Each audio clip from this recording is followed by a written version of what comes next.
Hola a todos y bienvenidos a Triálogos, la tertulia sin tertulianos. Esperamos que disfrutéis de este episodio.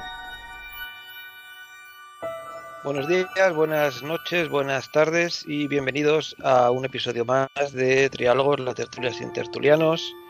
En esta ocasión vamos a hacer referencia a una película de culto española que es El Gran Vázquez, película estrenada en el año 2010, lo cual para nuestra pequeña filmoteca es prácticamente ayer. La película fue dirigida por Óscar Aybar y protagonizada por Santiago Segura, como todo el mundo sabe. Una película que no tuvo éxito en taquilla, a pesar de que fue un gran lanzamiento en su momento, pero sí tuvo buenas críticas y para la generación que se alimentó del cómic, pues es una película de culto y de referencia. La razón por la que nos interesa hoy hablar de El Gran Vázquez y del autor y a su vez de la factoría Bruguera es la relación que se ve en esa película entre el autor o el artista y la industria, la dificultad que hay para que en un país como España estos talentos extraordinarios como eran casi todos los dibujantes de Bruguera y especialmente Vázquez y Ibáñez, el autor de Mortadelo, pudieran tener una vida más holgada, como seguramente se merecían, y una producción artística cuidada y bien promocionada. En su lugar lo que ocurrió fue una explotación miserable a base de producir la mayor cantidad en el menor tiempo posible, despreciando la calidad y al lector, al que se dejó de cuidar hasta que finalmente esta editorial terminó desapareciendo. Es una editorial que está muy ligada, por lo menos temporalmente, a lo que es la sociología del franquismo. Su andadura es desde los 40 hasta la transición, cuando ya finalmente Ibáñez, que era el que realmente daba de comer a toda la editorial, se liberó, se salió de la editorial y consiguió los derechos de sus propios personajes, cosa que le había sustraído la empresa editora, igual que le pasó a Vázquez, que es algo que se ve en la película que vamos a comentar, y hablaremos también de cómo el personaje de Vázquez, sus anécdotas, su picaresca, su cara dura, son, o quizá pueden entenderse como la tragedia de la picaresca española, de cómo el individuo se enfrenta a un medio hostil y acaba envileciéndose para salir adelante, teniendo en cuenta que nunca le van a dar un trato justo, como efectivamente le pasó a él mismo. Si vamos a grandes dibujantes europeos, no tienen el tratamiento que tienen aquí cualquier clase de titiritero y se les trata como lo que son, y son grandes artistas de la cultura popular que hacen que sus empresas facturen grandes cantidades, y eso les permite tener una producción muy cuidada y lenta, que es como las cosas salen bien. Si Goscinny y Uderzo, siendo dos personas, hacían un álbum cada 2 años, pues Vázquez o Ibáñez pues tendrían que hacer lo que les mandaran, no sé, el equivalente a 2, 5, 8, lo que fuera. Pero de todo esto y mucho más vamos a hablar con nuestra muchachada. Vamos a empezar saludando desde Colombia a José Carlos. ¿Cómo estás? Muy Juan buenos Carlos días, Cámara. tardes y noches a todos mis queridos compañeros y creciente número de oyentes. Vamos a contar lo que nunca se ha dicho. Muy bien. Y tenemos también en el Comité Central de Madrid a tres titanes, que son Gonzalo G. Carrascal. Buenas. ¿Qué tal? Buenas tardes a todos. Muchas gracias y nada, encantado de poder disfrutar de una tarde más destripando este tema. Muy bien. Tenemos también a Juan Elías. Buenas. Buenas a todos. Un gusto estar aquí. Y tenemos también a Javier Montañés de nuevo. Buenas, Javier. Hola, muy buenas tardes y encantado de estar aquí una segunda semana que me habéis liado, ¿no? Y bueno, me parece muy interesante este tema porque Yo también soy diseñador y vengo de esa parte, digamos, un poco... Mis orígenes también esa parte un poco artística, digamos, de todo esto.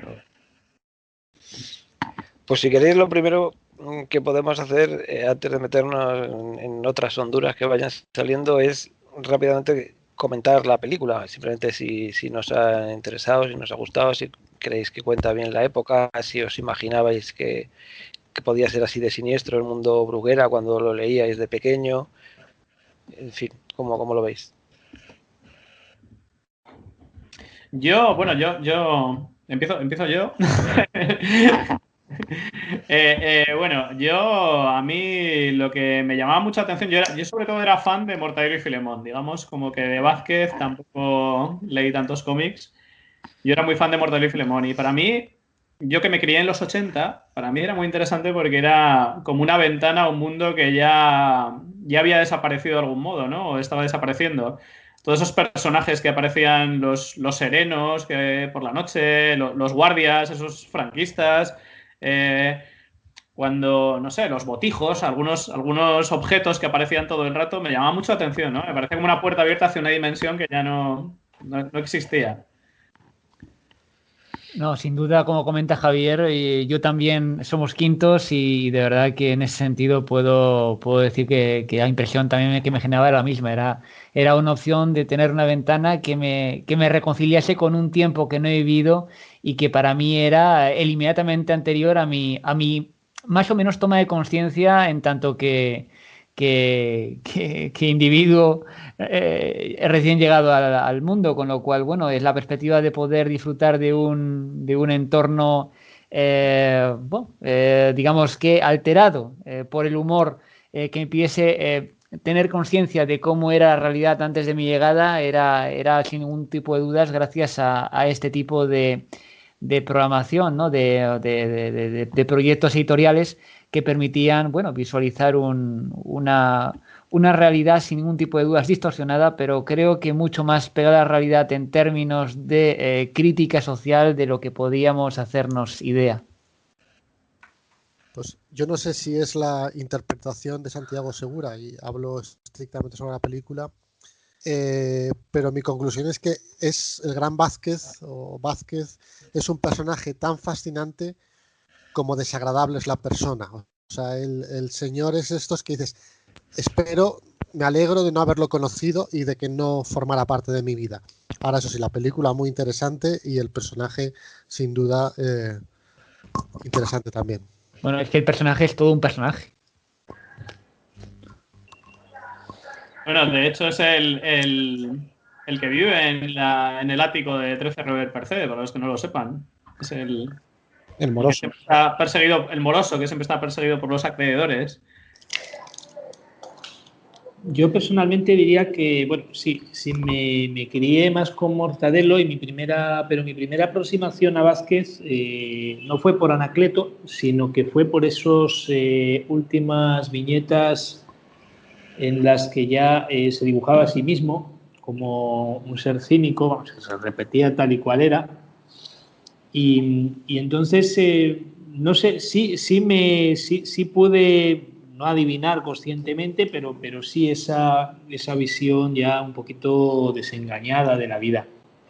En cuanto a la película, diría, por otra parte, también tiene un aire de cómic, casi de cuento, entonces hay un contraste muy grande entre esa estética, esa doble estética cutre y miserable y a la vez, pues bueno, pues ves que van apareciendo los personajes por ahí, se entremezclan, las nubes azules, entonces es llamativo porque ahí está parte de la gracia. En una de las escenas, entiendo lo que dice Juan, pero ya al final de la película, en una de las escenas, cuando después de muchos años sin verse, se cruza Vázquez con Ibáñez y le acaba, y después de un abrazo le ha robado la cartera.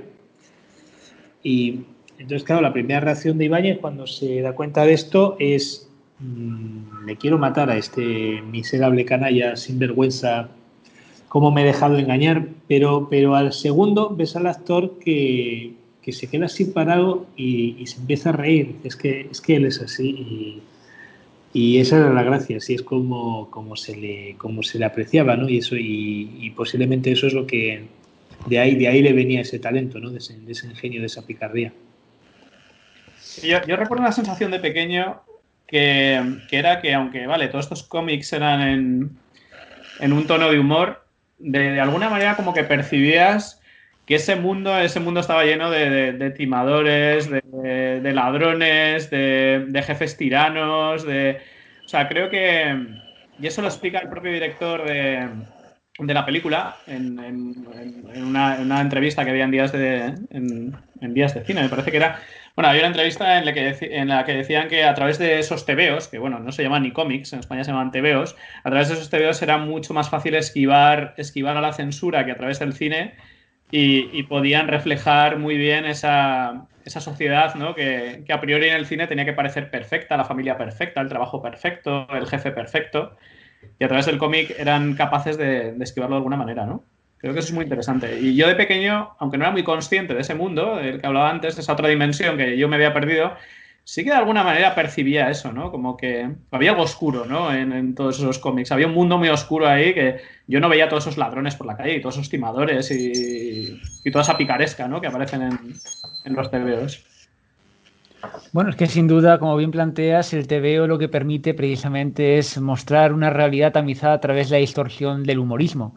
Y eso tal vez sea lo que pueda encubrirla de una forma más evidente, pero sin ningún tipo de dudas también es lo que permite anclarlo en un contexto en el que, bueno, la censura tal vez impedía lo explícito, pero posiblemente haya pocas cosas más hirientes que un dardo envenenado, digamos que lanzado de soslayo con un cierto grado de humor, ¿no? En ese sentido creo que la concepción de los tipismos españoles, de la picaresca, son el vehículo esencial con el que desde el diseño gráfico se consiguió crear un producto que más que de entretenimiento, creo que el verdadero calado era asociado precisamente a mostrar una crítica social o al menos a fijar una percepción de la sociedad en el modo con que ésta operaba en un momento dado de nuestra historia.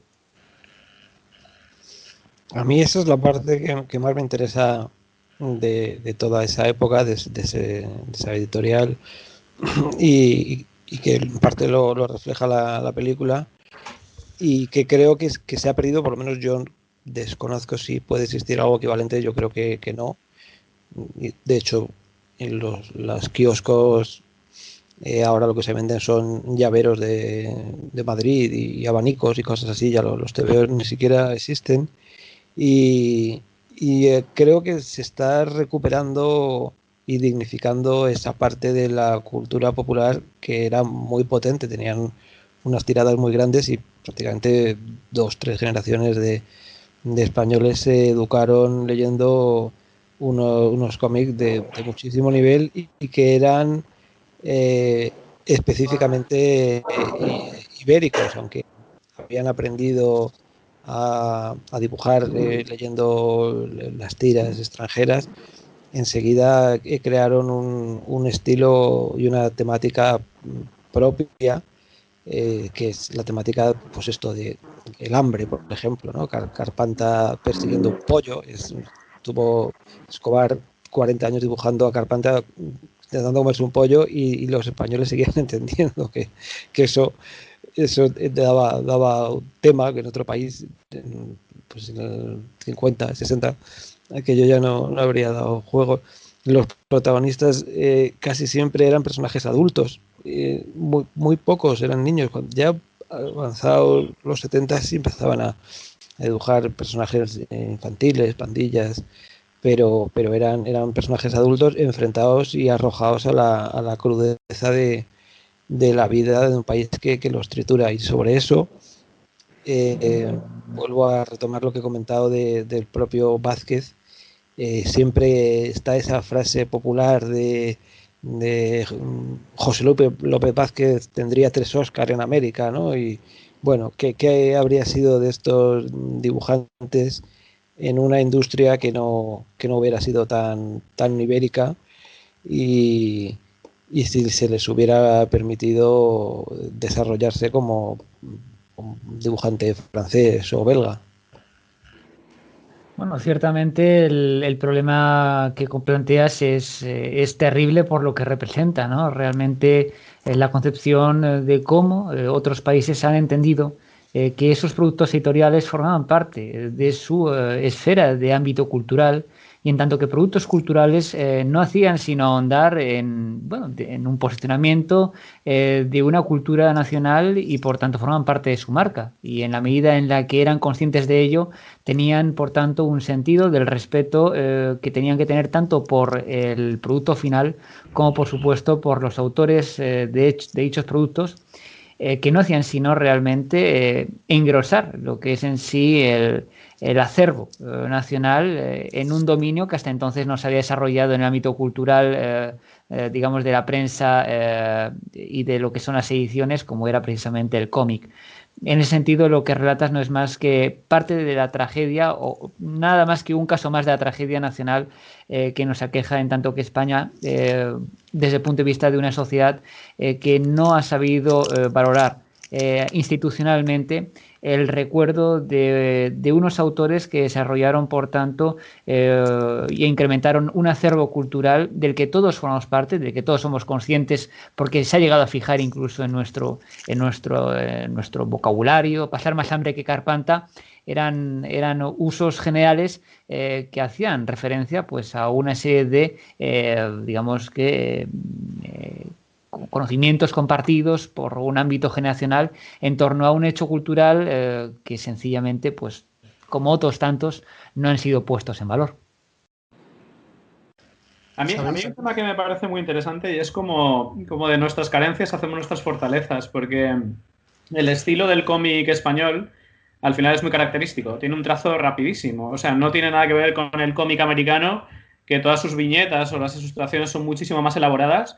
Y en la propia película, ¿no? Sale como Vázquez era capaz de hacer 20 páginas en un día y eso hace que el cómic español sea muy característico. Todos tienen un trazo rapidísimo, los personajes son súper sencillos y le da una personalidad propia, ¿no? El cómic español. Algo yo creo que muy parecido pasó en Japón con el anime, que al final era una idea de trasladar el manga hacia los dibujos animados. No tenían mucho presupuesto y desarrollaron una serie de técnicas muy sencillas en las que podían animar un personaje y al final eso es lo que le dio su personalidad, ¿no? Y son calvos, los españoles son calvos. Sí, todos calvos, sí. Eso lo explicaba Ibáñez en una entrevista cuando recuperó los derechos, que antes de que recuperara los derechos se había inventado 3 personajes que en realidad era una transposición de Mortadelo y luego también de la 13 Rueda del Percebe.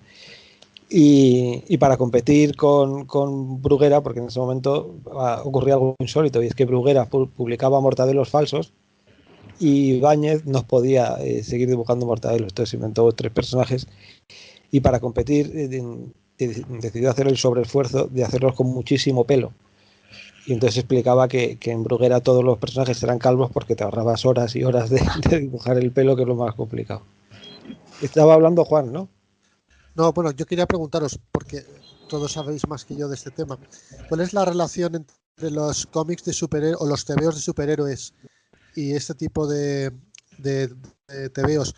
Porque por lo que me da la sensación tanto en Estados Unidos como en España fue un poco lo mismo.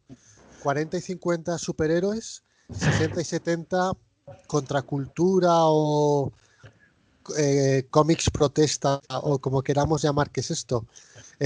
En España es lo mismo, en España creo que es lo mismo, ¿no? Capitán Trueno, ¿cómo se llama el llanero solitario de aquí? El Gran Antifaz. Sí, bueno. Y Roberto Alcázar y Pedrín. Eso, el Coyote. El Coyote, eso. El Coyote. Ah, pero el Coyote no era un cómic, el Coyote era una novela. Era una novela, así es. El Jabato. Estaba Roberto Alcázar y Pedrín y el Capitán Trueno. ¿Y todos estos son superhéroes o sí, ibéricos que fueron desapareciendo para cederle el puesto a al underground, ¿no? Es que posiblemente esos superhéroes que también detallas sí que digamos estaban relacionados con el régimen, transmitían esos valores de los que el cómic del que estamos hablando principalmente se reía de todo eso, ¿no? de esa sociedad. Incluso hemos llegado a tener un superhéroe como Super López, que realmente es un antihéroe, ¿no? Además va con bigote, tiene un aspecto así muy, muy descuidado, todos van con los pantalones arrugados y entonces va un poquito en esa línea. Realmente es un enlace con Valle Inclán prácticamente y con toda la literatura anterior, pero perfectamente, igual que he mencionado el caso este del robo de la cartera, pues justamente me he acordado del final de Luces de Bohemia, en que Más Estrellas se está muriendo por fin y aprovechan para robarle la billetera, que es lo más malvado, lo más miserable, ¿no? Todavía en vida, todavía lo ve cómo se la quitan y no puede hacer nada. Bueno, entonces, pero es que... Perdona. Sí, no, sencillamente ahí cerraba. Sigue, Gonzalo. No, pero es que realmente lo que señalas es que el cómic no solamente es que enlace directamente con lo que es el esperpento valleinclanesco, ¿no? Sino que yo creo que precisamente tras las fisuras de la apariencia de construir el relato, acerado del régimen, al final lo que subyace y lo que al final acaba emergiendo es la cultura literaria más profunda de nuestra nación, que es eminentemente underground, o sea, nuestros principales personajes son precisamente antihéroes en todo sentido. Ya hablemos del Quijote, hablemos de la Celestina, hablemos del Lazarillo. Siempre hablamos de personajes en los márgenes de la razón, en los márgenes de la utilidad social. Siempre hacemos un análisis de la sociedad, digamos que mediante elevación a partir del análisis de casos marginales, pero que son al final los que mejor permiten, digamos, barrer el espectro del conjunto de una sociedad y la naturaleza de este. Y quiero decir, no hay nada más aburrido que, por ejemplo, una novela de carácter cortesana en la que todo se desenvuelve conforme a unos cánones pautados. El antihéroe te permite precisamente visualizar una realidad social desde la perspectiva y desde la luz que alumbran precisamente el saber que no hay ningún canon que te permita definir de una forma unívoca cuál es la realidad que quiere ser reflejada, sino que te permite realmente reflejarla, incluso distorsionada, tal como es. Y eso te permite un grado de libertad, pero también un grado de realismo y de verismo, que desde luego lo que sería una novela de canon no nos permitiría. Y yo creo que en cierto modo esa salida del canon, como señalaba Javier, con ese trazo acelerado que tiene nuestro cómic, incluso ausente de fondo, en el sentido de ausente de figuración más allá de la acción que se trata de relatar, le da una riqueza en el sentido de relatar una acción y una naturaleza al margen de toda pretensión estilística de emperifollar una apariencia que solamente nos impediría precisamente ocultar todo cuanto realmente un buen cómic debe mostrar de una forma implícita.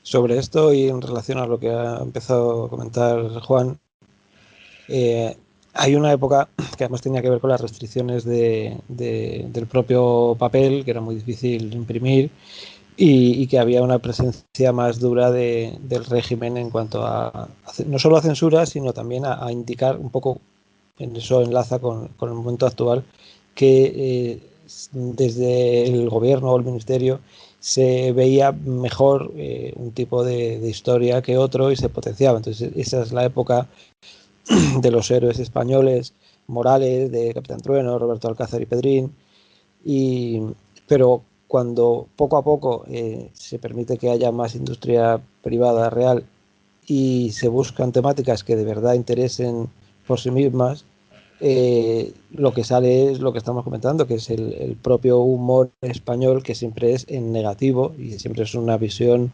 desesperada de la realidad, y se va abandonando ese mundo de los héroes que realmente no era algo propio y estaba un poco forzado. Y ahí se encuentran los dibujantes con el arraigo de la cultura popular española y con una libertad que yo creo que ahora, aparte que ya digo que no existe un equivalente en absoluto de la madurez y la fuerza que tenían esos dibujos, que eran en principio revistas infantiles. Y si ahora vemos un canal de dibujos animados infantil, es casi para oligofrénicos, ¿no? Son todo colores chillones y monigotes haciendo ruiditos. Y luego, por otra parte, hay animación para adultos que no tiene nada que ver. Pero, por ejemplo, en el caso de Vázquez, tiene creaciones que son prácticamente de cárcel ahora mismo. Si tú lees, ¿cómo se llamaba aquello de los gitanos? La familia Churumbel, eso es impublicable ahora mismo, no se podría casi ni reeditar, y era una familia de gitanos que estaban todo el rato robándose unos a otros. Y era gracioso porque no tenía ninguna malicia, realmente era el estereotipo reconocible por todo el mundo. Y luego, hacia el final, en Bruguera, lo que estaba comentando José Carlos, se hizo el personaje de él mismo, que era el tío Vázquez, y todas las historietas era él dándole un sablazo o estafando a alguien. Y esa era la formación moral que recibíamos los niños para que fuéramos aprendiendo en qué país vivíamos. Sobre eso, Hermano Lobo y Mingote y todos estos, sé que no es lo mismo, pero también yo veo muchas viñetas de Mingote hoy y esto es que sería impublicable actualmente. Bueno, o la Bola de Cristal, que yo me acuerdo de pequeño ver La Bola de Cristal, que también era un programa para niños, y ahora mismo sería impensable un programa así. A mí la brujería me daba miedo. Hacían apología del marxismo y una serie de cosas que yo de pequeño no lo entendía, o sea, no sabía de qué estaban hablando realmente. Yo veía ya los electroduendes de la brujería, lo de abajo el capital, ¿no? Arriba el mal, abajo el mal, abajo el capital, y todo esto que decían.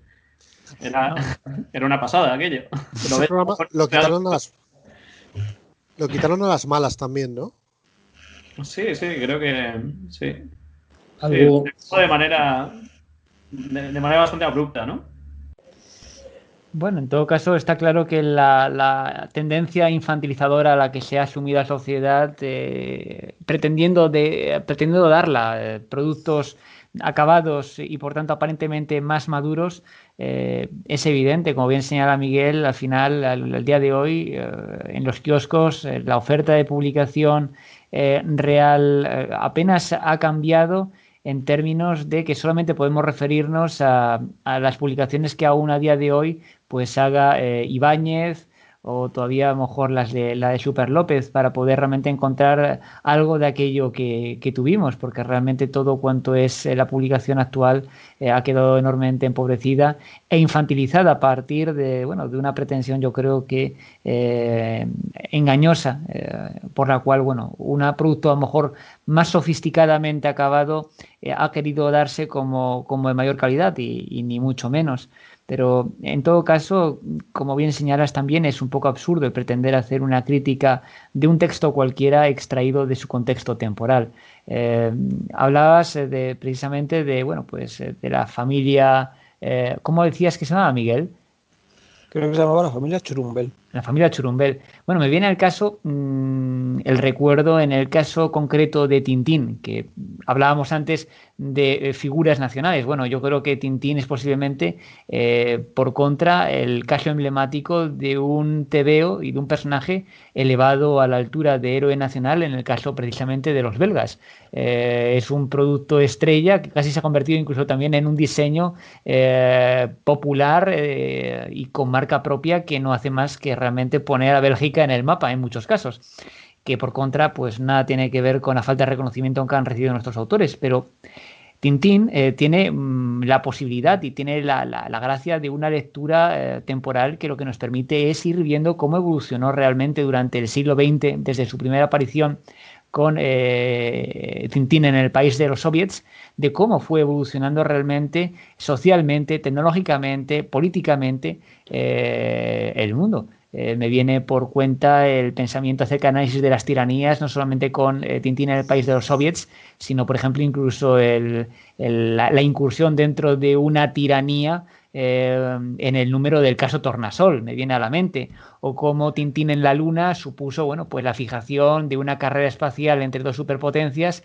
en ese instante, o por ejemplo también, y no hay por qué tampoco ocultarlo, el racismo subyacente en las excolonias belgas del Congo con Tintín en el Congo.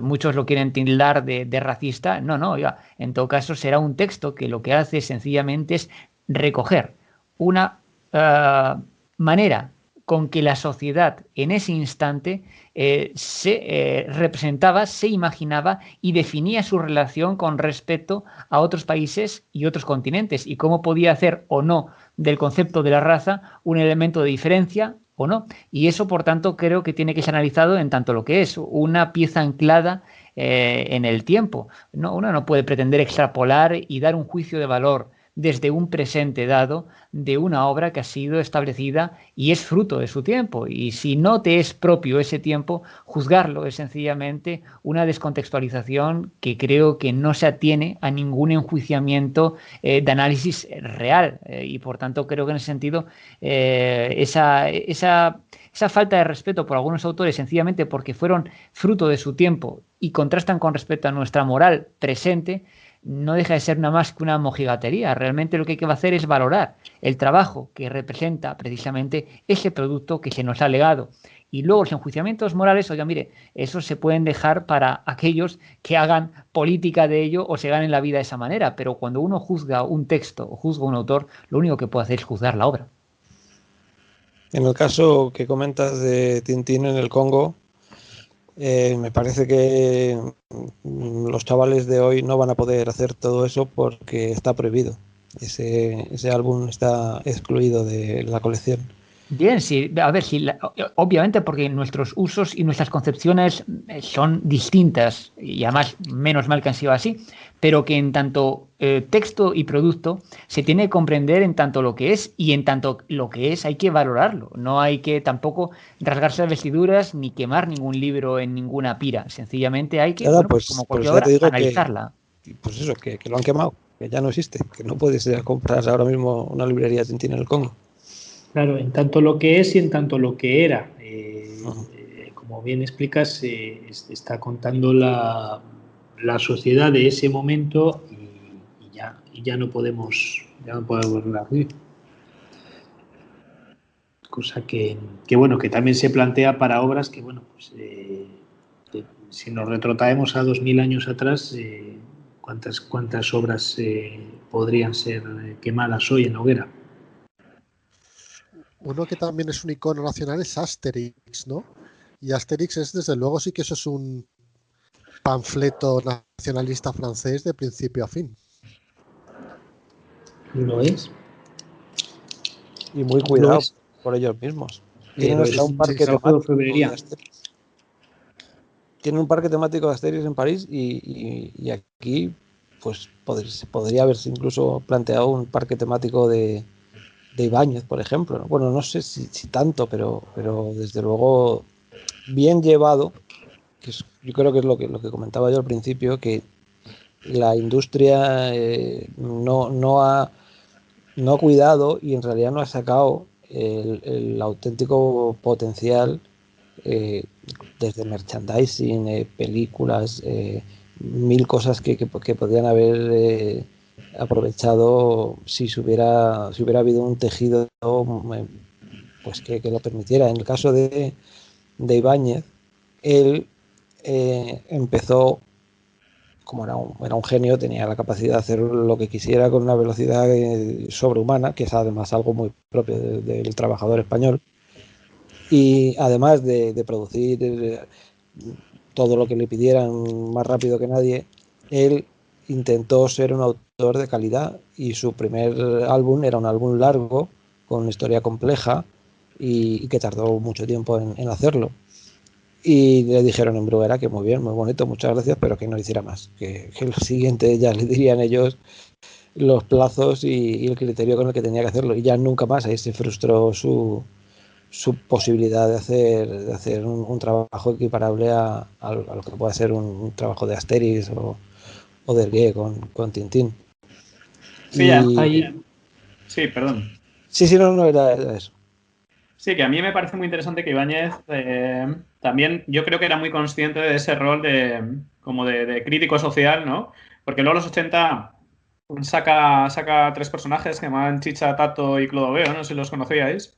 Sí. Que era como que hablaban precisamente de los problemas sociales de los 80, ¿no? Del paro, eran 3 punkis que siempre estaban en la fila del paro. Y yo creo que Ibáñez era muy, muy consciente, ¿no? De que él, de su rol como eso, ¿no? Como intentar transmitir esos problemas sociales del momento.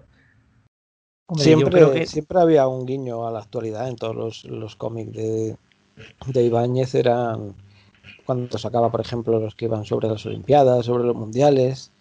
Uno de los últimos fue sobre Bárcenas, y era Bárcenas la portada. Es verdad. Y es una crítica social, es un cronista en el fondo. Los gags siempre son los mismos, pero está contando la sociedad. Sin duda. Me acuerdo también incluso cuando se firmó el Tratado de Maastricht, también hizo uno especial. Quiero decir, como tú dices, es una persona muy pegada a la realidad.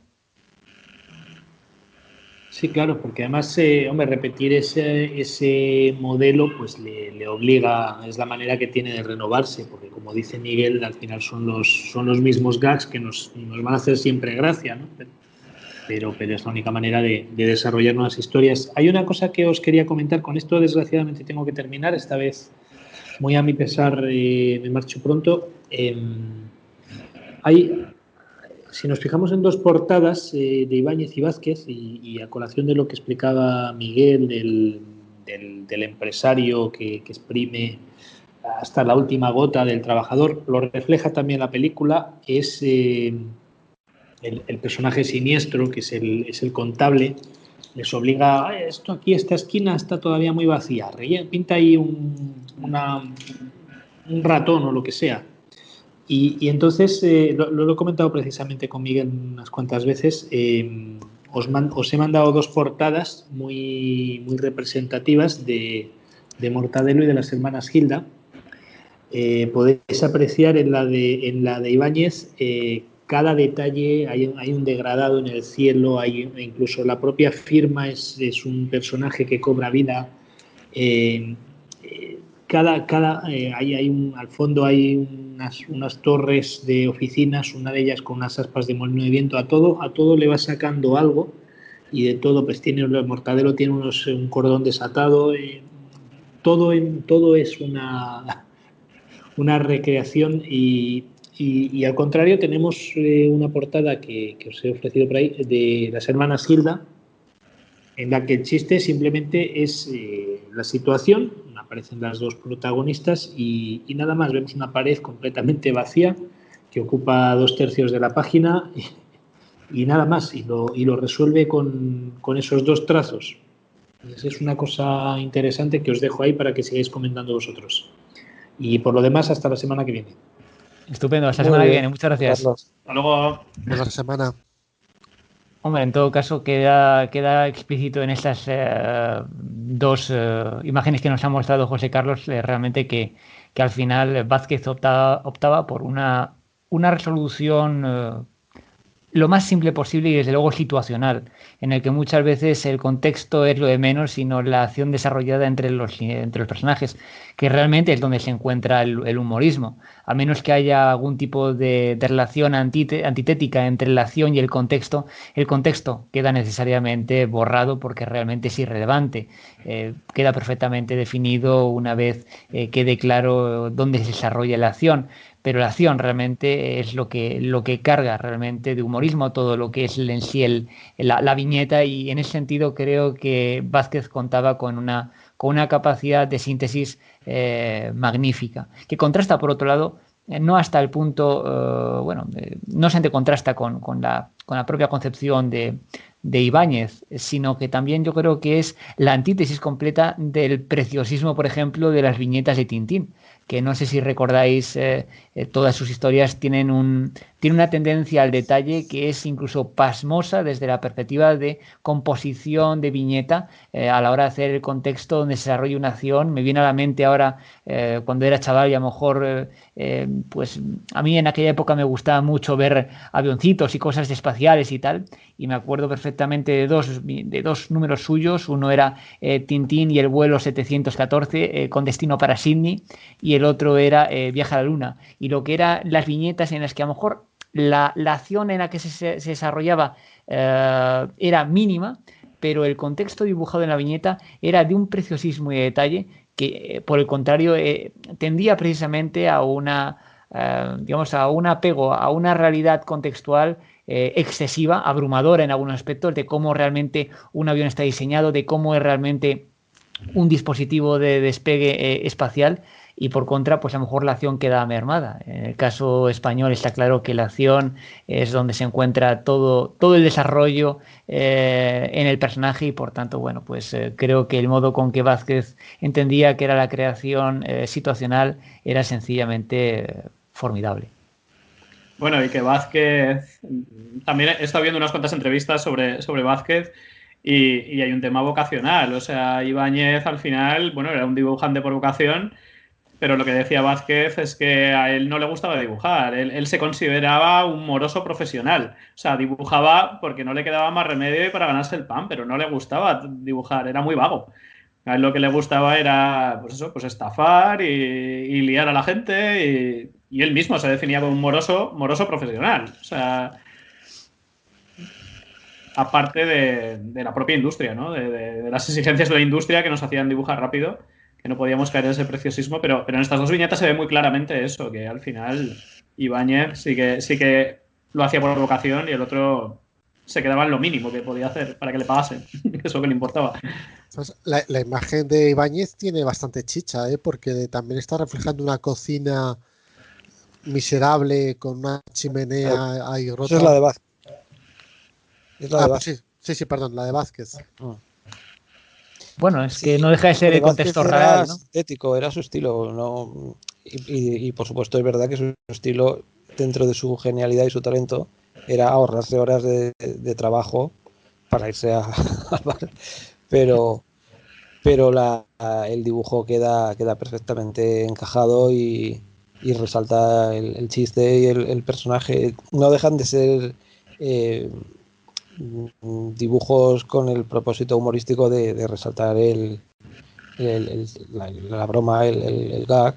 No se puede comparar con el dibujo de Asterix o de Tintín, porque la pretensión es totalmente distinta. Pero la solución gráfica que hacía Vázquez de cualquier cosa es brillante. Se pueden ver ahora esos cómics, y sobre todo siempre, ya digo, queda la duda de hasta dónde toda esta gente podía haber llegado con un entorno que los protegiera. Y sobre esto también he visto, para que veamos que en todas partes cuecen habas, que este problema de robarle los personajes a los autores también ocurrió en Estados Unidos con los primeros que inventaron los superhéroes. Estos dos judíos que inventaron Superman, y que fue el primer superhéroe, de ahí salió todo, también tuvieron el mismo problema. Se llaman Jerry Siegel y Joe Shuster, y creo que después al siguiente que apareció, que fue el creador de Batman, le pasó lo mismo, y es que las condiciones para publicar eran tan duras que les hacían firmar un contrato que prácticamente se adueñaban de su alma, y luego muchos años después, reclamando, consiguieron parte de los derechos. Pero debía ser algo que posiblemente viniera del poco aprecio a algo que todavía no se consideraba un arte, y era cultura popular sin mayores pretensiones, pero que lógicamente eran autores tan buenos que daban mucho más. Ya no era un entretenimiento barato para niños, sino que eran verdaderos autores.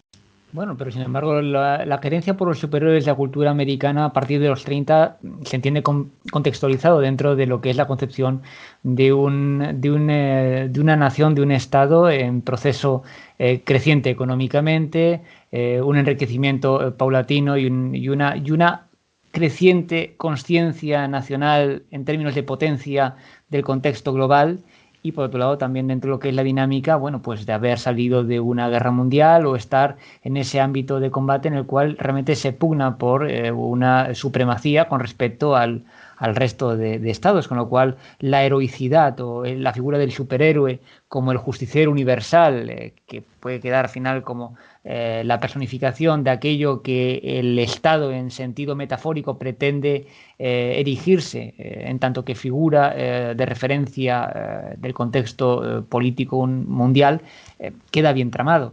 Ahora bien, la concepción con la cual nosotros tenemos esa poca fijación por la concepción heroica, o trasladamos más bien la heroicidad en términos de supervivencia frente a la precariedad, se puede entender perfectamente en un país en el que yo creo que lo que tenemos es una tendencia secular a no ser capaces de encontrar un punto de acomodo a partir del cual realmente erigirnos como referente en nada.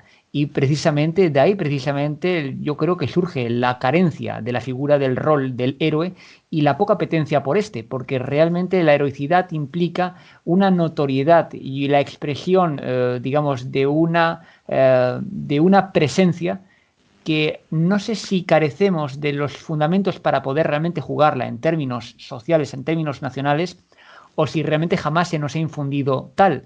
Pero creo que el mero hecho de haber siempre jugado en el ámbito de la precariedad y en el ámbito precisamente de la decepción es lo que ha hecho que a nivel cultural nunca haya habido opción a que haya emergido en términos de cultura literaria, digamos, más popular, la figura del héroe.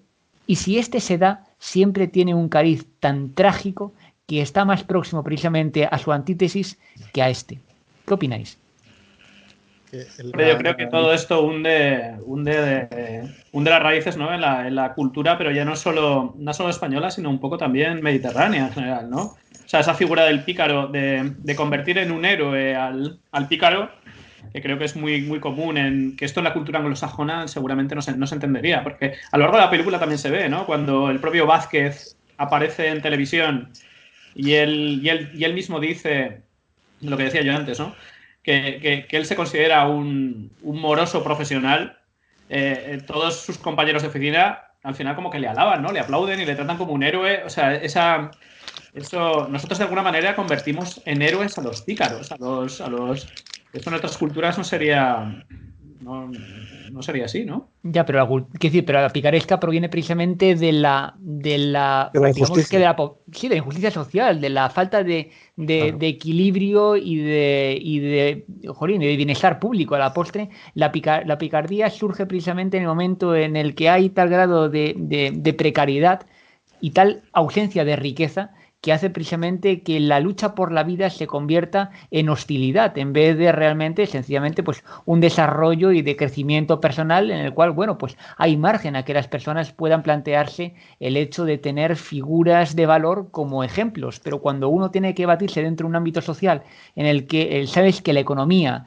en el que sabes que el contexto de las instituciones que definen esa sociedad son precisamente contrarias a cualquier tipo de opción de crecimiento por el talento, que sabes que vas a estar contextualizado por una moral pública en el que realmente la capacidad del individuo de poder sobreponerse a los pesares del día a día estarán muy lastrados por todo ello, realmente la única opción de poder, emerger como un héroe dentro de ese contexto es precisamente desde la subversión de los valores que deberían realmente construir una sociedad de una forma organizada. Uh-huh. Y tiene relación también con la leyenda negra española, ¿no? Al final tiene mucha relación con esa percepción que tenemos de que España siempre va detrás de todo, de que los otros países, que eso lo arrastramos desde el siglo XVII prácticamente.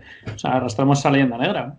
Hay razones más profundas para la novela picaresca o el gran icono de la cultura española, que es el Quijote, que es un tipo al que le están metiendo palizas durante 1000 páginas y al final muere, que tiene, o sea, todo esto tiene más vínculos con un ser, y las particulares culturales españolas que tienen que ver con el realismo español, que con otra cosa, creo yo. En Alemania eran igual de pobres y les vapuleaban igual que a nosotros en el siglo XVI y les dio por crear mitos wagnerianos. O sea, es decir, cada pueblo se defiende como puede y aquí pues las mentiras del poder nunca han cuajado especialmente y de ahí que nuestros héroes eran los que roban y no acatan las normas. Sí, pero fíjate que lo que estás hablando precisamente es de dos países que han sido y han surgido bajo instituciones políticas y religiosas completamente diferentes y que han sido movilizadas bajo una historicidad muy distinta. No podemos considerar que un entorno centroeuropeo en el que se han desarrollado guerras de religión, que no son más que guerras de modificación de estatus y de relaciones de poder internas, puedan evolucionar de una forma pareja a una sociedad española en la que bajo una serie de estructuras rígidas y cristalizadas han mantenido estabulado realmente una sociedad durante centenar de años. Por tanto, quiero decir, las respuestas no sé si son más bien revolucionarias o son más bien adaptativas y por tanto no son solamente una falta de intención de cambio, sino que además es la asunción de la servidumbre de una manera, tal vez a lo mejor un poco a regañadientes, pero al final el hecho de que aceptemos la concepción, digamos, más propia de lo que es la picaresca no es más que la respuesta adaptativa de una sociedad a tener que asumir necesariamente la rigidez de unas estructuras económicas, instituciones religiosas y políticas que determinan una determinada manera con que los bienes, los recursos tienen que ser dados y no se plantean soluciones alternativas. Es decir, la picaresca no es más que la adaptación del sujeto a un medio que en ningún caso se plantea modificar. Es un superviviente, pero un superviviente no es un revolucionario, no es alguien que esté dispuesto a transformar realidad ninguna, está al contrario, está adaptándose a sí mismo, está degradándose incluso moralmente por intentar realmente sobrevivir en algo que sabe que no puede modificar. Sí, es una forma de protesta también. Un ejemplo igual mejor es comparar a Shakespeare con Cervantes, que sabéis que eran coetáneos, tuvieron vidas paralelas. En Shakespeare, el que nace príncipe es príncipe, hay hadas, hay seres fantásticos que vienen a hacer justicia al final. Nada del orden social se pone en duda en cualquier obra de Shakespeare. Aparecen fantasmas, a Hamlet se le aparece el fantasma de su padre. En Cervantes, en todo momento te dicen que no hay nada más que el mundo inmanente, o sea, es un mito, es una novela atea. Cuando a Cervantes, irreverente. Cuando el Quijote ve molinos, ve gigantes donde hay molinos, Cervantes te está diciendo, este tío está tarumba, que en Shakespeare en Shakespeare sí te diría, no, es que hay gigantes. No, Cervantes te dice, este ve gigantes porque está loco. Y hay una impugnación total desde la primera página de todo el orden social vigente. Los aristócratas son mezquinos, con la iglesia hemos topado, los únicos buenos son los pobres pastorcillos que son... Quiero decir que cuando hablamos de la picaresca, hablamos de que por los cómics igual hay una protesta sistémica y sistemática en toda la cultura española que en otros países no tienen porque otros países creen en mitos extrasensoriales. Yo creo que es así, pero no solo en los posibles mitos o la religión. Yo por ahí lo veo menos porque España también es el país de la gran literatura mística o del teatro de Calderón religioso. Yo lo que sí veo es una constante en la cultura española y en la vida pública, y es que todos sabemos que el contrato social no es justo. Unos beneficia, a la mayoría les perjudica, pero nuestra manera de estar en el mundo es que no es justo y además no va a cambiar, no vas a poder hacer nada para que eso mejore. Y dentro de eso hay un personaje como puede ser Vázquez o como pueden ser Rinconete y Cortadillo o el Buscón, que lo único que pueden llegar a hacer es encontrar una vía de escape, o incluso el Quijote con la locura, una vía de escape individual para para escapar, para que no te pillen o si puedes llevarte tu parte de esa situación que no es justa y que no va a cambiar. Me ha recordado lo que decía Juan a una cosa que decía Pla, comparando al catalán con el castellano, y decía que el castellano es un hombre desesperado.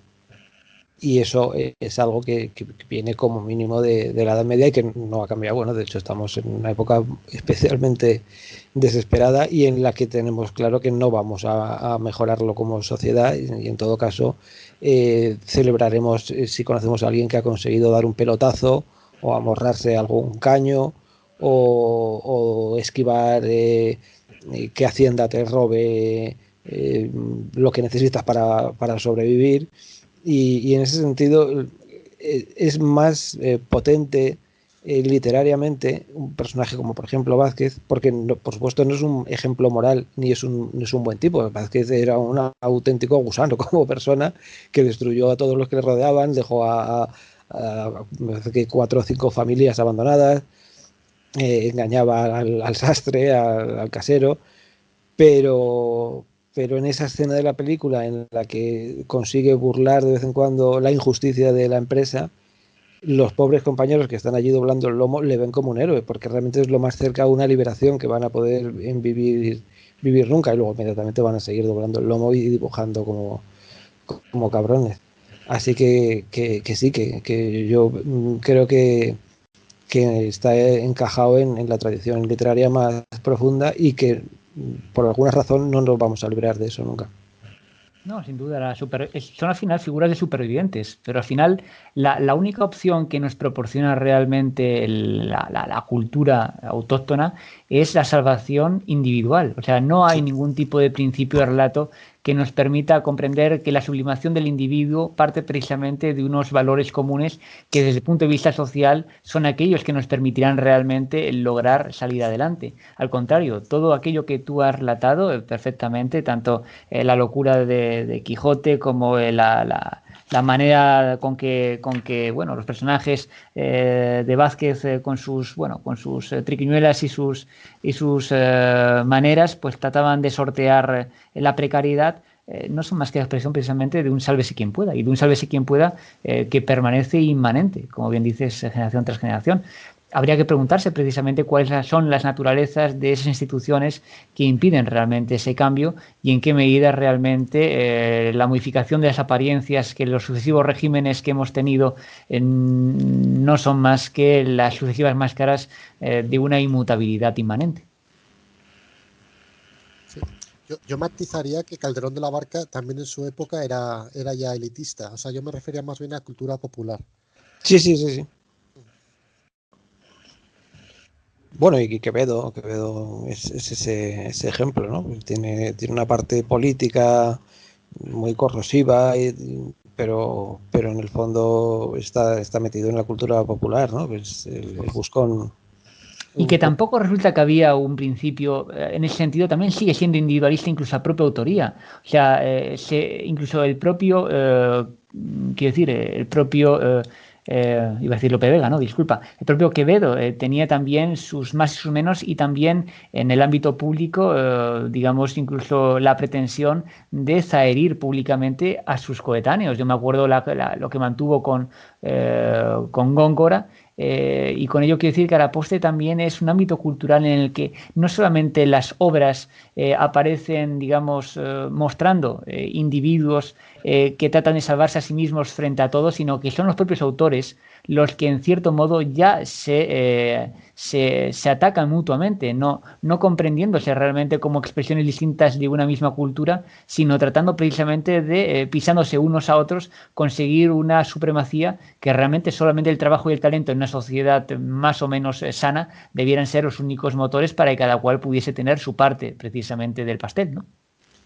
Bueno, yo ahí, Gonzalo, diría que el narcisismo incontrolable de los autores también es universal. Schopenhauer y Hegel se odiaban a muerte. Lo que pasa es que eso, al haber un estado cultural por encima que gestiona estos piques, queda superado. Claro. El problema de España es que igual al no haber ese estado cultural fuerte, que hay en otros países, esos odios intestinos sí pueden perjudicar al conjunto.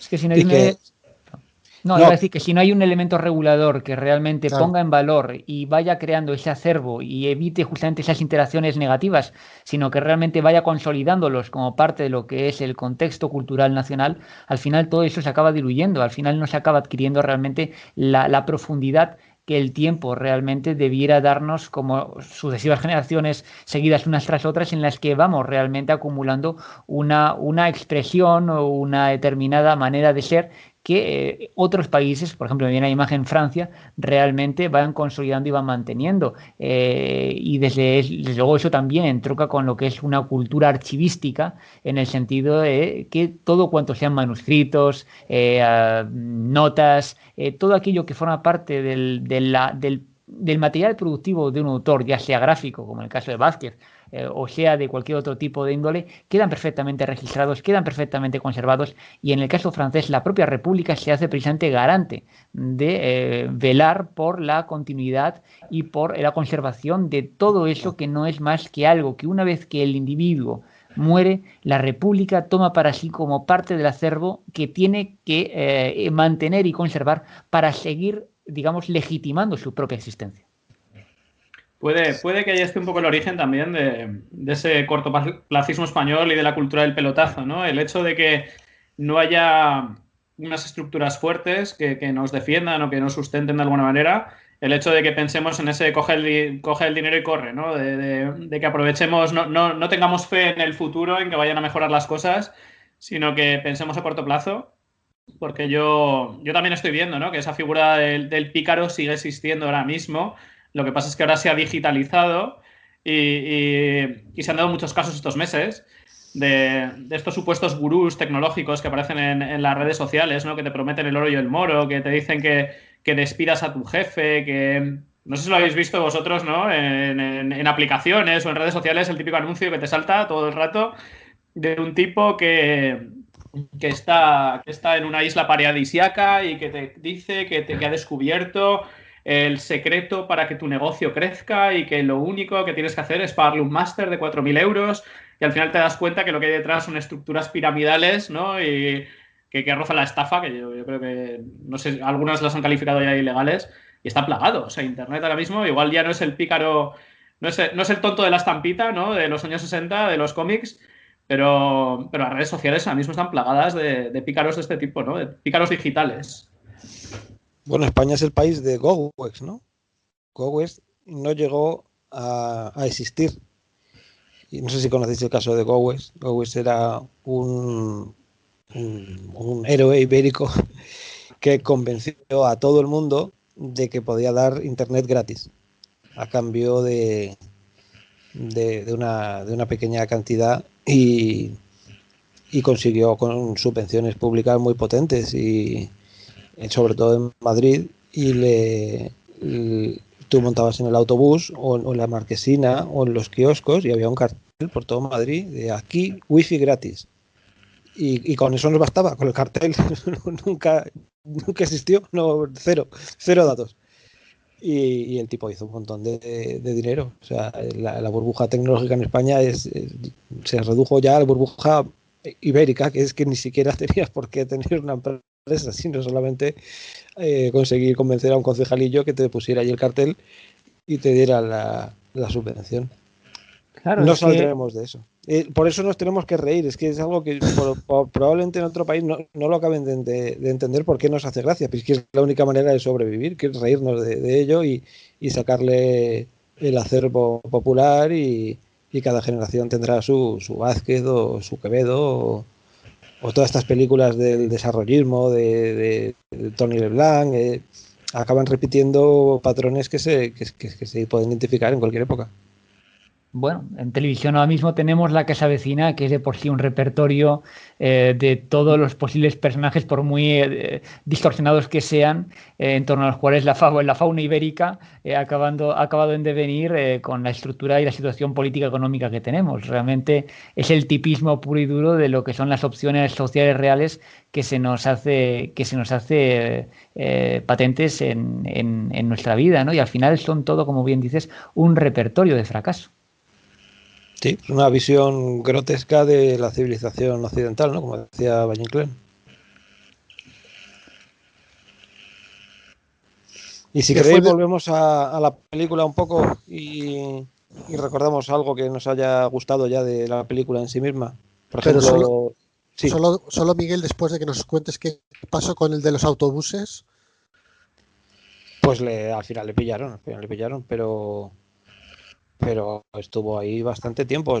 Sobre todo lo que es bonito, lo que es ibérico, lo que le da a luz, es la idea de que había españoles de buena fe allí con el móvil. Oye, pues esto no va, pues será mi teléfono. ¿No? Oye, pero lo más gracioso sería, pero ¿sabes es que no es que funcionara mal, es que no existía. O sea, es que nunca existió. Ya, pero ¿te imaginas la cola de pícaros en torno a la parada de autobús intentando pillar el wifi? Claro. Pero había uno más listo que ellos. Es así. Mira, voy a contar una cosa personal. Teníamos en nuestro barrio un héroe de la infancia.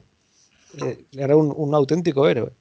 Bueno, si lo hubiéramos pillado le habríamos partido las piernas, pero como nunca le pillamos, quedó como un mito urbano de nuestro barrio. Y era la época que todos los niños teníamos el Hyperman, que Hyperman era un juguete más o menos caro, un muñeco grande, muy bien hecho. Y pues como después de Reyes así, todos los niños de esa edad, pues no sé, 10 años o lo que fuera, estábamos allí jugando cada uno con su Hyperman, y además era a ver quién el que tenía más cosas, ¿no? El que tenía el helicóptero se bajaba al helicóptero, otro se venía con el tanque. Teníamos ahí una colección acojonante. Y apareció un niño que nadie le conocía y se acercó, empezó a hablar con nosotros y nos dijo que su abuela tenía una juguetería pero que le interesaban mucho los Hypermanes usados, porque eran de coleccionista y que los nuestros eran unas figuras increíbles y que valían muchísimo dinero. Y entonces nos dijo, por cada Hyperman que me deis, mi abuela os da 3. Pero claro, la abuela no estaba allí. Y entonces, que a todos los niños yo por suerte en ese momento no tenía ninguno, no me pilló, sino por supuesto se lo habría dado. Y todos le dieron lo que tenían ahí, pero alguno se fue a su casa por más y se bajó con toda la colección que tenía. Y hasta ahí, ya ahí se acabó la historia. Nunca más apareció ese niño por el barrio, ni la abuela, ni la juguetería, ni nada. Y al principio le odiábamos y tal, pero luego se convirtió en una puta leyenda del barrio. ¿Te acuerdas que tío? Era un puto genio. ¿Qué estará haciendo ahora? Estará en un consejo de administración de Endesa o en un Bankia. Y no, sin duda es parte de nuestra cultura, pero lo triste precisamente es la visión, digamos, desengañada que representa, en tanto que es la certeza de una realidad inmutable a la que tenemos que someternos. Y en cierto modo es degradante. No, claro, pero bueno, algo nos enseñó, ¿no? Pues mejor aprender eso con 10 años que con 20. Ya al siguiente que viniera, ya le pegábamos, pero el primero, qué genio, qué tío, ¿dónde estará ahora? Bueno, si queréis decimos algo de la película. A mí, por decir algo, me gusta mucho Santiago Segura, que parecía que era un actor de, bueno, sin mucho nivel, y en esa película a mí me recuerda a Tony Blanc y me parece que es un gran actor. Bueno, y en una entrevista suya dice que es el primer papel que se tomó realmente en serio, ¿no? Porque los demás papeles no eran personajes reales. Entonces simplemente lo que hacía era, pues bueno, hacer sus tonterías de siempre, pero que este se lo tomó muy en serio porque al final está interpretando a una persona real y sí que le investigó mucho al propio Vázquez. Bueno, yo creo que sin duda la película está hecha con el cariño, yo creo que de un director que realmente quería rendir un tributo realmente a la persona y al personaje que representaba Vázquez. Yo en ese sentido, bueno, yo creo que el valor radica en esa visión mezclada en el que al final, bueno, el cómic emerge en la vida de de Vázquez y en su concepción de la realidad de una forma absolutamente indistinguible, y bueno, al final sus personajes no dejan de ser más que precisamente la distorsión de la realidad en la cual él participa y a la que se ve abocada.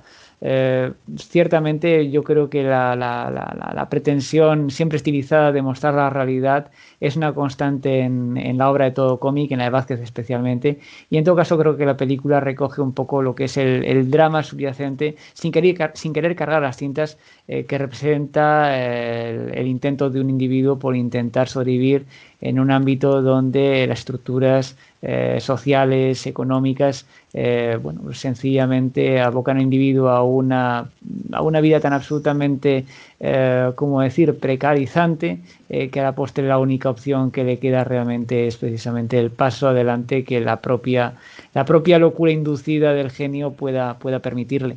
En ese sentido, bueno, no deja de ser una realidad estilizada, pero creo que la película hace un acto de homenaje al recuerdo de Vázquez, que creo que en términos nacionales, no solamente Vázquez, sino una gran cantidad de autores olvidados debieran ser reconocidos, y creo francamente que la única opción con la que realmente podríamos salir adelante es precisamente como primer paso de cambio el hecho de modificar la dinámica nacional tan al uso, que es la de olvidar todos aquellos que han pasado por nosotros antes y a los que parece que no debemos nada, ni la más mínima gratitud ni recuerdo. Y en ese sentido yo creo que a nivel social el primer problema que tenemos, y que creo que realmente esa película trata de evitar, es precisamente que nos centremos en un presente que nos evite tomar conciencia de la historia y del recuerdo que debemos y del respeto que debemos a las figuras que han mostrado realmente valor antes que nosotros.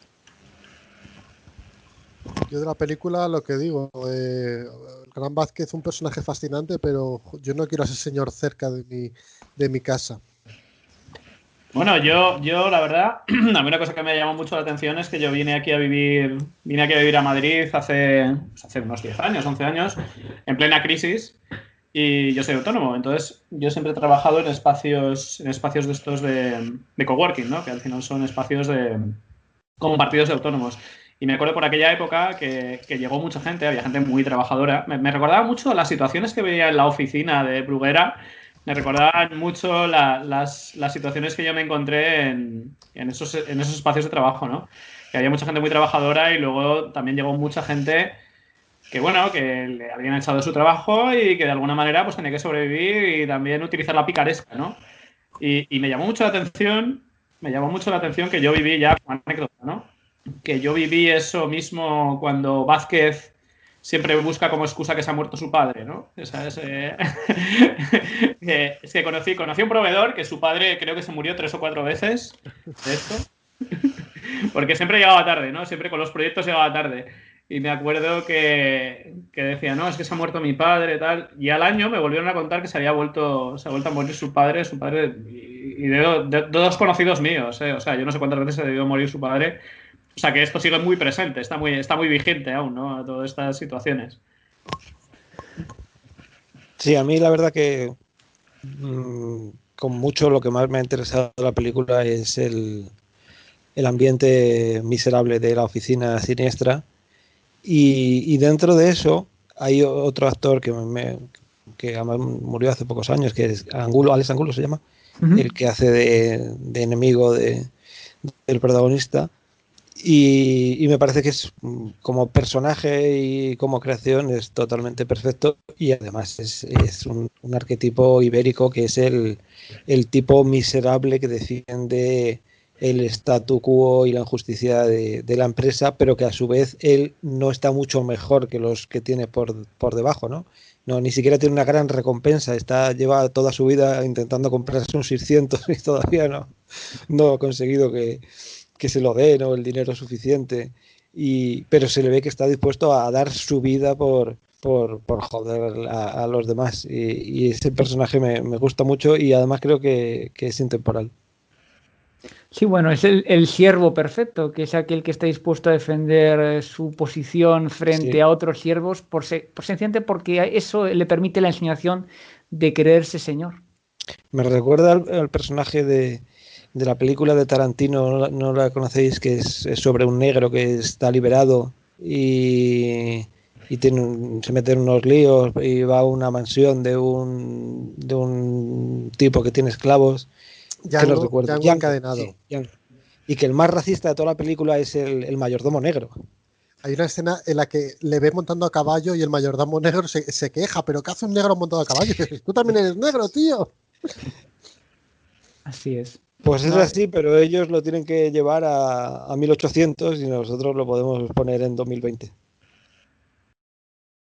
No, sin duda es parte de la tragedia que vivimos. Realmente el hecho de ser conscientes que bajo la retórica o más allá de la retórica que se nos quiera vender de modernidad, subyacen los mismos intereses y por tanto la misma relación de equilibrios que obviamente no precisamente favorecen a las clases sociales trabajadoras, representa en sí mismo, bueno, pues la certeza de una precarización que lo peor que puede llevarnos realmente es a asumirla como parte del ambiente al que tenemos que asistir de una manera absolutamente aceptante, ¿no? El mero hecho es cierto que el humorismo es un revulsivo y que en ese sentido todo cuanto tenemos no es más que un gesto precisamente de pataleta, pero vuelvo a decir, pienso que la pataleta no es más que adaptativa. No hay ninguna realidad que sea mudada sencillamente con humor. El humor puede denunciar, el humor puede señalar, el humor puede, en cierto modo, remarcar una determinada dinámica y denunciar la injusticia, pero no la muta. No, tampoco lo pretende. El humor es simplemente para poder sobrellevarlo, no le da para más. No, por eso, quiero decir que al final lo que señalan es la tristeza también de una realidad, de una sociedad que al final asume lo que le viene dado de una manera absoluta y por tanto no tiene pretensión alguna de modificar statu quo alguno, sino sencillamente, bueno, pues sobrevivir y adaptarse a un medio en el cual al final uno no acaba planteándose ciertamente lo justo e injusto de las cosas, sino sencillamente en qué medida esto puede favorecerme o no. Y por tanto, en tanto que masa social, dislocarnos, romper nuestra visión como conjunto y realmente abocarnos pues a una lucha intestina entre individuos que es absolutamente absurda, absolutamente agotadora, es absolutamente infructuosa y lo único que permite es hacer precisamente que las cosas no cambien y que todo cuanto al final denunciamos que el humor no sea más que la condena a la cual nos vemos abocados a vivir y a soportar precisamente por la cobardía que subyace al humor mismo. Y sobre el humor y la industria editorial y la evolución del cómic, si queréis podemos comentar qué pasó una vez que Bruguera ya definitivamente cierra, hay entra Ediciones B y se queda con los restos de la editorial, hacen un pequeño apaño para publicar algunas cosas, pero ese mundo del TVO infantil pues desaparece más o menos en la transición, mediados de los 80 y en ese momento, en mi opinión, eran las mismas personas que se habían formado como niños leyendo los TVOs, sale el florecimiento del cómic de los años 80, el cómic underground con el Makoki, el Cairo, el Veneno, ¿cómo se llamaba Veneno? El Víbora que llegó hasta hace pocos años, y también en esa misma época, un poco antes incluso, es cuando salen las revistas satíricas políticas con la apertura del régimen, luego con la transición, que ahí también había un talento enorme y que fueron siempre proyectos comercialmente bastante ruinosos, no duraban muchos años. Y al final pues se ha quedado reducido al Jueves, que en mi opinión es la única publicación de kiosco con regularidad y con arraigo y que bueno, pues es la única superviviente que ha pasado en todos estos años y cómo todo ese género del arte o de la cultura popular prácticamente se ha reducido a una publicación y que además pues no está en su mejor momento. Bueno, no sé si queda también Mongolia, pero ahí yo me quedo... Pero Mongolia yo creo que no es de... Es una revista satírica, pero yo creo que no es de dibujo, no es de... Algún dibujo tendrá, pero no lo veo más política dura. Que es muy, muy reciente, ¿no? Sí. pero seguramente se ha ido también mucho a las redes sociales. O sea, yo creo que el formato mismo de meme es muy parecido a esos gags, ¿no? A la función que tenían los gags en las revistas en los tebeos. O sea, el formato en Twitter o en Instagram, los memes que hace la gente, al final tienen mucha también de carga de crítica social y cumplen un poco esa función, ¿no? Hay incluso páginas profesionales de memes que se Claro. dedican a eso. Yo supongo que vivirán de la publicidad. Bueno, yo creo que a pesar de todo sí sigue habiendo un talento, obviamente, de denuncia gráfica muy potente. Me viene a la imagen actualmente, pues para mí yo creo uno de los mejores, que es El Roto. Creo que es cierto que no opera desde el humorismo, sino tal vez desde una crudeza gráfica más explícita, pero creo que también de una capacidad de punch y de llegar a expresar y a formular su denuncia mucho más evidente y mucho más dura que todo cuanto recuerdo, bueno, pues desde las publicaciones de Mingote o Chumi Chúmez o las que había de Gallego y Rey en El Mundo, ¿no? En ese sentido, bueno, lo que es la tira cómica o la viñeta, sí que es política, usual. Sí, yo creo que como Javier dice ha cambiado de formato y yo creo que en difusión tal vez ha podido incluso ganar. Ahora bien, la suerte dispar y también la calidad de los productos generados, no sé si en la medida en la que han quedado al margen realmente de líneas editoriales digamos que con políticas concretas de denuncia, realmente han conseguido tal vez dispersarse o realmente no ahondar en una mayor calidad, que a lo mejor realmente agrupadas bajo una determinada concepción de publicación como es El Jueves o cualquier otra, pues a lo mejor sería más fácil de poder realmente mantener en el tiempo de una forma estable. Yo también me estaba acordando una cosa cuando comentaba Gonzalo sobre el poder que tiene el humor de cambiar las cosas. Me estaba acordando yo bueno, yo también soy del norte, soy de Pamplona, y el impacto que tuvo en su momento Vaya Semanita, que era un programa de la ETV, no sé si lo conocíais, que hacía muchos chistes sobre el tema del País Vasco, de ETA, de todo esto, que eran como temas intocables hasta ese momento. Había muchísimo miedo a eso, pues hablar de ETA o hacer humor sobre eso, y empezaron a hacer un humor muy bestia sobre todos esos temas. Y yo creo que mucha gente le perdió el miedo a ETA y a todo esto por Vaya Semanita. O sea, se reían de los etarras directamente, o sea, en esa serie. O sea, se reían de toda la situación. Y eso hizo que la gente perdiera el respeto a hablar de esos temas o de verlo, ¿no? Es el poder de los bufones en las cortes, que eran capaces de decir lo que los demás no eran capaces de decir, ¿no? Y todos pensaban en el fondo. Bueno, hay una doble siempre vertiente en el humor. Por un lado, como bien dices, el hecho de hacer accesible o romper los tabúes de temas serios, y también existe el riesgo por contra de trivializarlos, que también esa es una parte que el humor, pues bueno, siempre que uno lo realiza, corre el riesgo de hacerlo. En función de cómo se diseñe el producto, al final, bueno, pues puede realmente que consiga una opción u otra. Tan malo es cargar las tintas sobre un tema y hacer de ello un tema que no se puede hablar de él, como el hecho de trivializar, pues vamos a ver, que se me ha ido ya la lengua de fin de semana, como trivializar los temas concretos y las consecuencias que estos tienen. Realmente es una labor muy compleja y siempre es un riesgo, o sea, pero vuelvo a decir, es un riesgo que siempre está muy medido. Para mí el humor, a pesar de la valentía que implica, a la postre no deja de ser también un querer y no poder.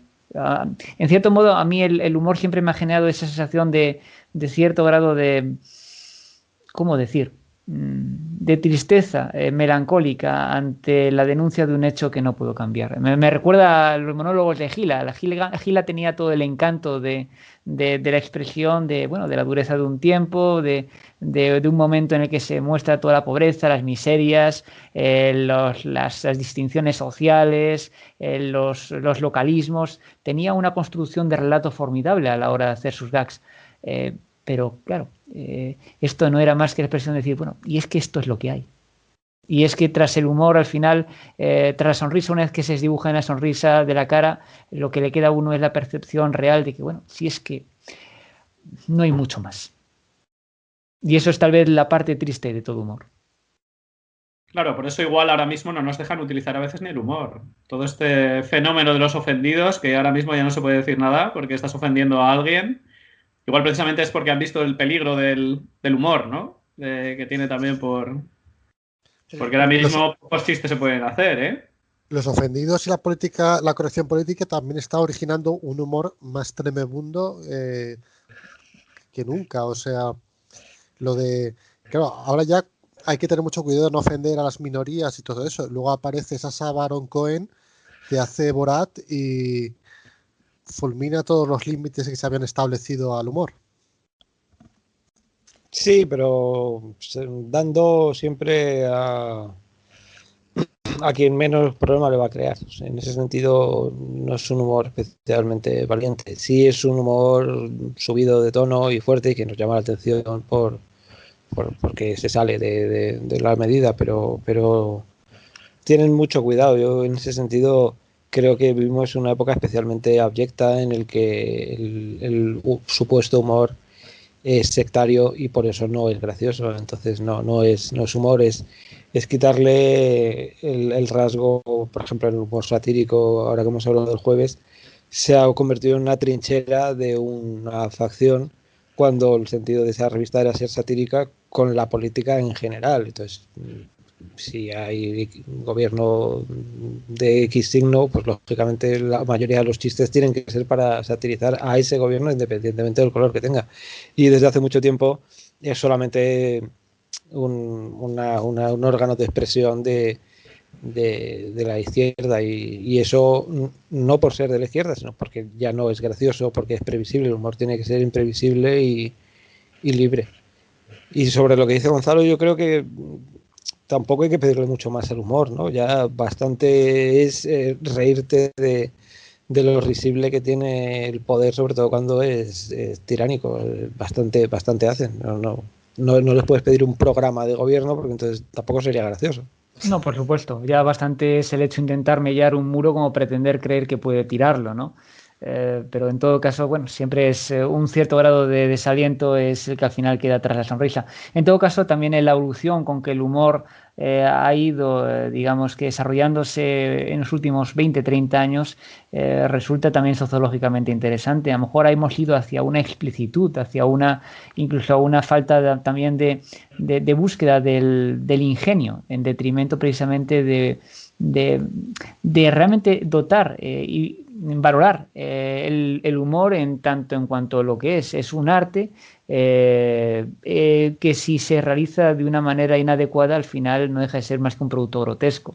El mero hecho, me viene ahora la imagen de series incluso con apariencia infantil, de dibujos animados que no hacen más que, bueno, pues utilizar palabras altisonantes, que esto no es cuestión tampoco de ni hacer ni enjuiciamiento moral de los programas, ni de poner rombos a ningún tipo de programación, pero sencillamente quiero decir, el hecho de decir una ordinariez no intensifica el humor en tanto que tal. De hecho, la mayoría de los elementos que más daño pueden hacer realmente son aquellos que se construyen bajo un diseño aparente precisamente por decir, de una corrección total. No sé, me viene la imagen ahora de los típicos dibujos animados que ahora a día de hoy vemos en parrilla a la hora infantil, que distan mucho de tener un uso que pueda decirse infantil en lo más mínimo. Y que creo que podrían ser tratados los temas de una manera mucho más incisiva, pero tal vez menos procaz. Y en ese sentido yo creo que el talento a lo mejor que puede desarrollar en un monólogo, hemos dicho ya gira, pero bueno, porque a fin de cuentas no deja de ser más que la expresión misma de lo que es el origen del stand-up. Pero no sé, me viene a la imagen Martes y 13 o me viene a la imagen... hablo siempre en términos radiofónicos y televisivos, como puede ser también Typical, bueno, pues la crítica del patetismo, de la cutrez, de la ignorancia, del orden social, puede tener perfectamente una apariencia absolutamente blanca y sin embargo ser demoledora. Y creo que ese esas personas a la hora de hacer sus productos lo hacían con una visión que pudiese ser para todas las edades, pero cuyo mensaje solamente pudiese ser comprendido por las inteligencias que realmente fuesen lo suficientemente sutiles como para apreciar realmente todo lo que se escondía debajo de una apariencia absolutamente blanca. Es que eso yo creo que es muy interesante y tiene que ver mucho con todo lo que estamos hablando, con los tebeos también. Y es que yo creo que es muy importante del humor la capacidad de leer entre líneas, que seguramente ahora mismo lo estamos perdiendo por la inmediatez de los medios. O sea, y tiene que ver mucho con lo que hablaba yo antes de los memes. O sea, al final un meme es una pieza de humor muy pequeña,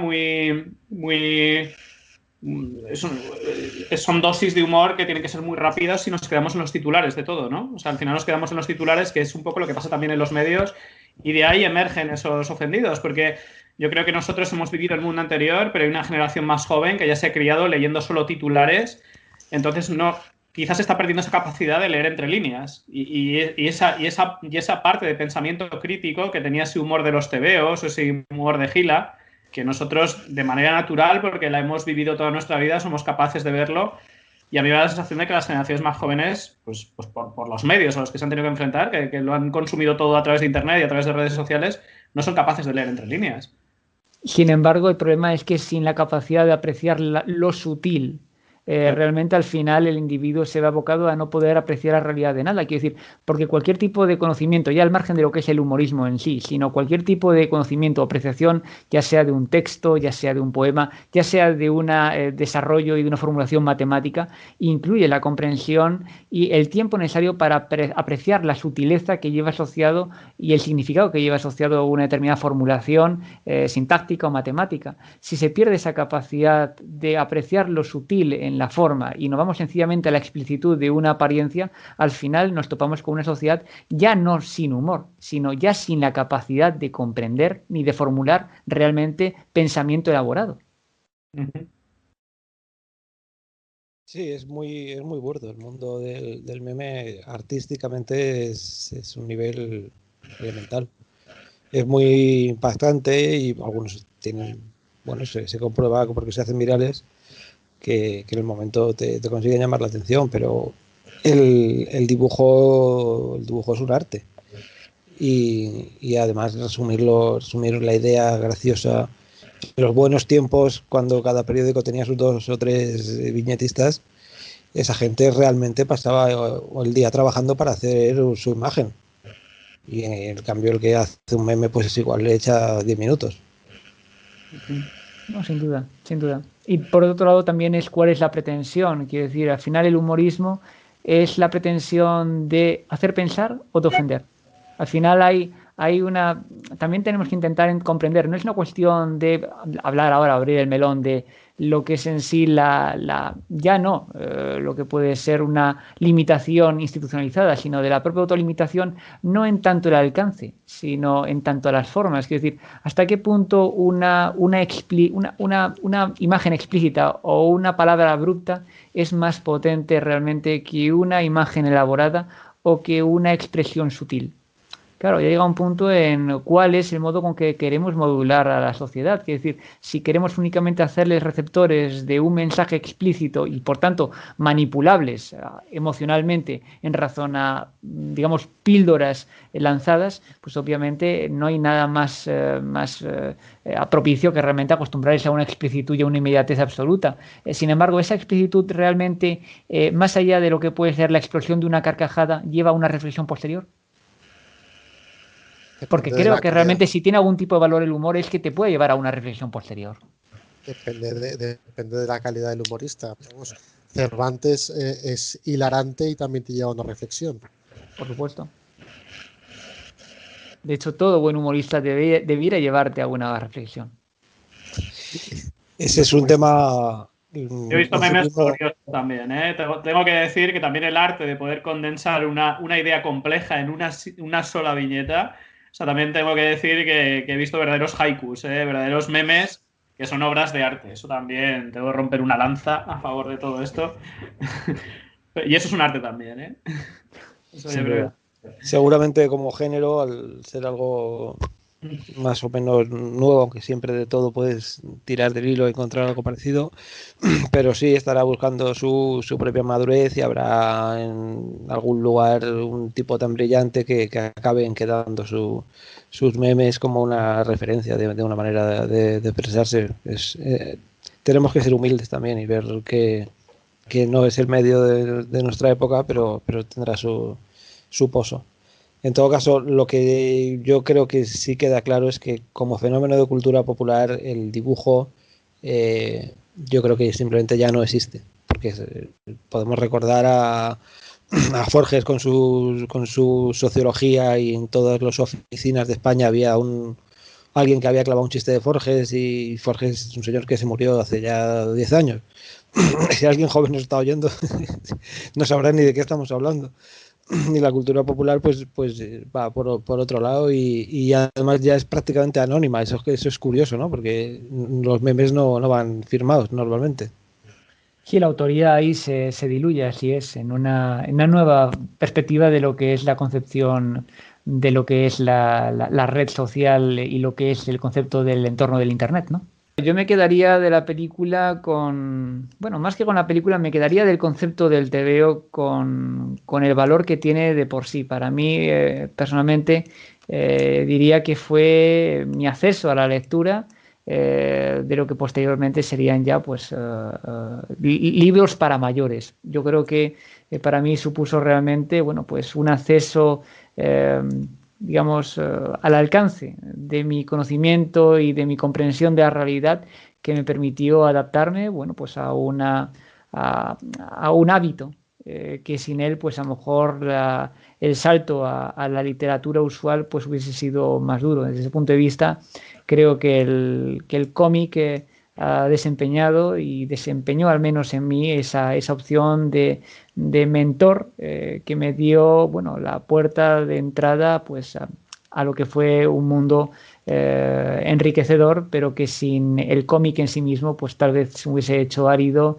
y difícil. Creo que la accesibilidad a la literatura que proporciona el cómic es un paso yo creo que muy importante y creo que esencial para un niño, y es una manera con la que también entronca bajo la forma gráfica con lo que es pues un acervo de expresión y de manera de concebir la realidad, que le hace además tomar conciencia inconscientemente bueno, pues de la visión que del mundo, bueno, pues los autores y la tradición gráfica han ido creando a lo largo del tiempo, con lo cual creo que el cómic tiene un papel social esencial, y creo, por tanto, que los autores que han conformado esa galaxia, que en su momento fue en torno a la editorial Bruguera y otras tantas, pues creo que debieran ser puestos en valor como la película de Vázquez hace. En todo caso, creo que es una película formidable sobre un personaje que estuvo a la altura de su obra. Muy bien, pues si ya se me ha vuelto a escuchar, que no estoy seguro. ¿Me decís si se me escucha o no? Perfectamente. Muy bien, pues ahora que hemos dejado hablar de Google y de Twitter, vamos a intentar acabar. Estamos haciendo el minuto de gloria, por lo que oigo, ¿verdad?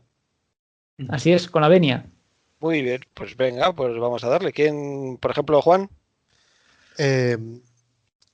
Yo básicamente suscribo lo que ha dicho Gonzalo. El cómic es una forma, dentro de lo que queremos, a los que nos han formado sentimentalmente, de los buenos recuerdos que tenemos de nuestra educación sentimental, el cómic tiene un puesto privilegiado. Todos hemos crecido leyendo a Mortadelo y Filemón. En España no tenemos una gran industria cinematográfica, y la que tenemos mejor no tenerla, con lo cual los cómics suplen esa función, y de manera eficaz, más barata y probablemente más accesible. Así que perfecto. Hoy brindamos por el gran Vázquez. Muy bien. ¿Y Javier? ¿Cómo lo ves? Bueno, yo incluso viendo la película de Vázquez y he estado leyendo un poco sobre el TVO español, claro, me he dado cuenta, no era consciente de hasta qué punto me ha influenciado en mi vida, ¿no? Todo esto, porque yo de pequeño sí que leía muchos tebeos, muchos superhumores, y me acuerdo que yo dibujaba y hacía las portadas de las revistas de mi colegio, y me he dado cuenta de que hay una línea ahí que seguramente hace que con el tiempo luego me convirtiera yo en diseñador gráfico, de la que no he sido del todo muy consciente siempre, pero sí que es verdad que desde pequeñito yo sí que, por imitar a Ibáñez, yo me ponía a hacer mis personajes y mis cosas, y seguramente eso es lo que luego me llevó a ser diseñador gráfico, y ahora mismo aunque me dedico a cosas muy diferentes, porque el diseño, en la propia película se ve como Vázquez cuando está castigado, ya no puede dibujar sus personajes, ¿no? Le castigan a maquetar anuncios y todo este tipo de cosas. Y eso marca, realmente ahí te está contando el momento que marca el inicio del diseño gráfico en España, ¿no? Que empezó por personajes como él, ¿no? Por dibujantes. Y me llama mucha atención, ¿no? Que ahora nos dedicamos a cosas que no tienen nada que ver, nos dedicamos a cosas muy tecnológicas, los diseñadores, nos dedicamos a hacer aplicaciones y todo este tipo de modelos de negocio digitales y ha evolucionado muchísimo. Pero bueno, ahí está el origen, ¿no? Y por eso también quiero reivindicar a todos estos autores y estoy convencido de que, bueno, dentro de 100 años o dentro de 200 años, aunque ahora se considere como un arte menor, ¿no? El tebeo español, yo creo que se acabarán estudiando como a Valle Inclán o como a Góngora o como a... Yo estoy convencido, o sea... Lo suscribo plenamente. Pues yo también estoy de acuerdo en todo. Se nota que somos más o menos de edades parecidas. Y yo me quedo con lo que tenía esa forma de expresión de cultura popular en el sentido más literal y más noble, y es que en todas las casas había tebeos por los suelos, los hermanos nos los pasábamos unos a otros, nos reíamos juntos, los compartíamos con los amigos, eran extraordinariamente baratos, recuerdo que era prácticamente con papel de periódico. Y como habéis dicho, no éramos conscientes de los ricos que éramos en esa parte de nuestra cultura, y yo creo que se echa de menos. Solamente decir como anécdota que yo compré un taco de superhumor aquí en la Cuesta de Moyano, que para mí eso era una joya, ¿no? Compré como 10 o 15 y mis hijos no los llegaron a abrir porque no era como ponerles un papiro egipcio. Así que bueno, ya vendrá otra forma de expresión que lo sustituya. Y nada, hasta aquí hemos llegado, ya le hemos dado la vuelta por delante y por atrás y arreglado. ¿Hay alguien que quiere decir algo más sobre el asunto? Tan solo que estaremos encantados de esperar una semana más para poder destripar otro tema. Buena semana a todos. Muy bien, pues hasta Buena luego. semana. Hasta luego. Hasta luego, gracias. Gracias por escucharnos. Si te ha gustado este episodio, puedes seguir escuchándonos en iVoox cada semana. Hasta la próxima.